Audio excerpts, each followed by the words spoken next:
Clifford D. Simak explores the parallel worlds theme to intriguing, energetic effect in his 1953 novel Ring Around the Sun.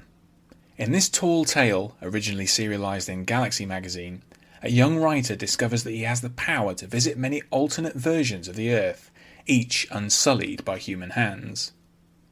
One of these worlds is already in use, however, to make seemingly impossible products that threaten to topple the world economy.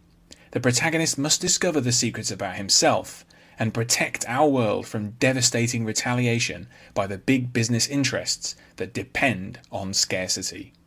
Welcome to episode 153.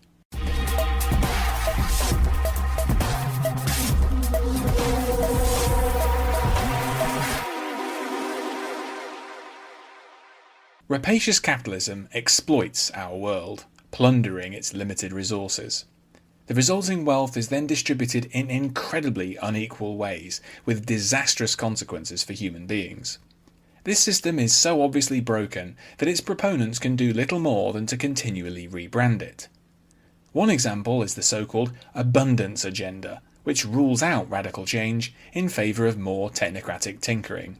Its pursuit of supply-side progressivism ignores our planet's ecological limits and deploys fanciful ideas right out of science fiction, like drug factories in low Earth orbit.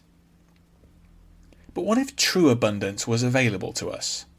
What if instead of one Earth, with its troublesome limited resources, there were instead thousands or millions of untouched Earths just within reach? The US SF writer Clifford D. Simak imagined just this scenario in his 1953 novel Ring Around the Sun. In this playful, fast-paced tall tale, the emergence of seemingly impossible new products is a clue to the discovery of many parallel universes, each with their own untouched, pristine Earth. As we know, capitalism is based not on abundance, but on scarcity. In Simak's novel, the protagonist comes up against the powerful corporate interests threatened by discovery of these new Earths. Desperate to preserve their ability to profit and to keep the masses under control, they will go to any lengths, even if it means provoking World War III.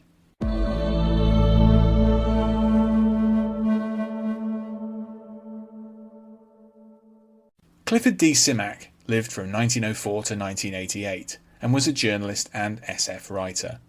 He lived much of his life in Minneapolis, Minnesota, where he worked for many years on the Minneapolis Star newspaper. However, much of his work is strongly connected with his origins in rural Wisconsin. Time and again in his long career, Simak returned to rural and pastoral settings, which were intruded upon by robots, aliens, and strange powers. As the SFE puts it, he became SF's leading spokesman for rural Midwestern values. Simak's dislike of cities and his love of rural good neighbourliness set him apart from other SF authors, and give his work a unique flavour, including in Ring Around the Sun.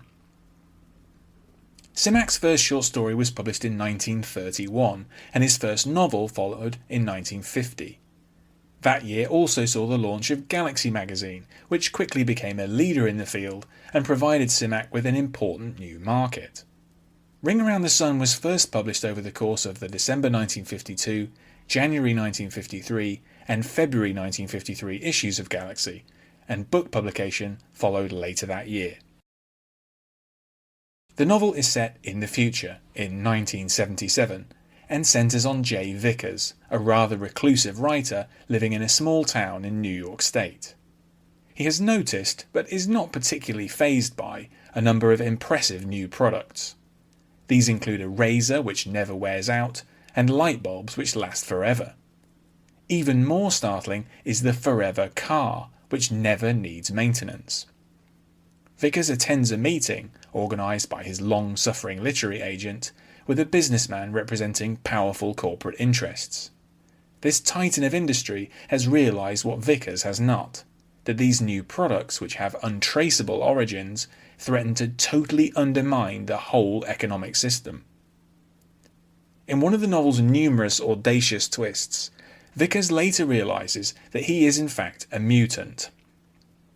With the symbolic aid of a spinning top he owned as a child, he can use his mind to transport himself into a parallel Earth. There are countless Earths, each separated in time by 1 second, their slightly different orbits causing them to form a ring around the Sun. After an arduous journey, Vickers discovers an immense automated factory run by self-directing machines. This is the origin of the various Forever products, but Vickers is yet to discover who is behind them, and what can be done to stop the devastating retaliation of a threatened capitalist system. As Mike Ashley has written, the idea that there may be another world alongside ours has been a theme of fantasy for centuries. He cites Gerald Grogan's novel A Drop in Infinity from 1915 as an important early treatment of the parallel world idea in science fiction. In Ring Around the Sun, Simak uses the idea of parallel worlds to tell what David Pringle called a tall tale about the destruction of capitalism, rooted in an implausible daydream. Certainly the novel has an element of wish fulfillment fantasy about it. The workers left unemployed by the Forever products, which have destroyed the industries they worked in, are encouraged to become pioneer settlers on the alternate Earths.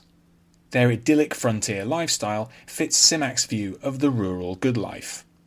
The availability of apparently infinite free real estate on the other worlds allows humankind to sidestep ecological limits, like the so-called discovery of America replicated on an immensely larger scale. This is the ancient symbol of the cornucopia made manifest. However, Ring Around the Sun also has darker aspects, chiefly related to the retaliation by big business. Through their sinister front organisation, corporations organise brutal crackdowns on mutants wherever they are found. The cheap, brilliant Forever car becomes emblematic of the supposed threat to civilization, i.e. corporate profit. Owners of these vehicles are assumed to be mutants and targeted for violent attack. This is an eerie inversion of today, where a very different, expensive, dangerous car has also become a cultural flashpoint. While David Pringle is arguably harsh to describe Simak's prose as simple to the point of banality, he's arguably right to see the book as too complicated for its own good. Much of it comprises a series of dizzying twists and conceptual breakthroughs, which almost become overwhelming. Some readers may also find that the climax and ending can be overly abrupt and convenient. At its best though, Ring Around the Sun is a wonderfully imaginative and thought-provoking novel.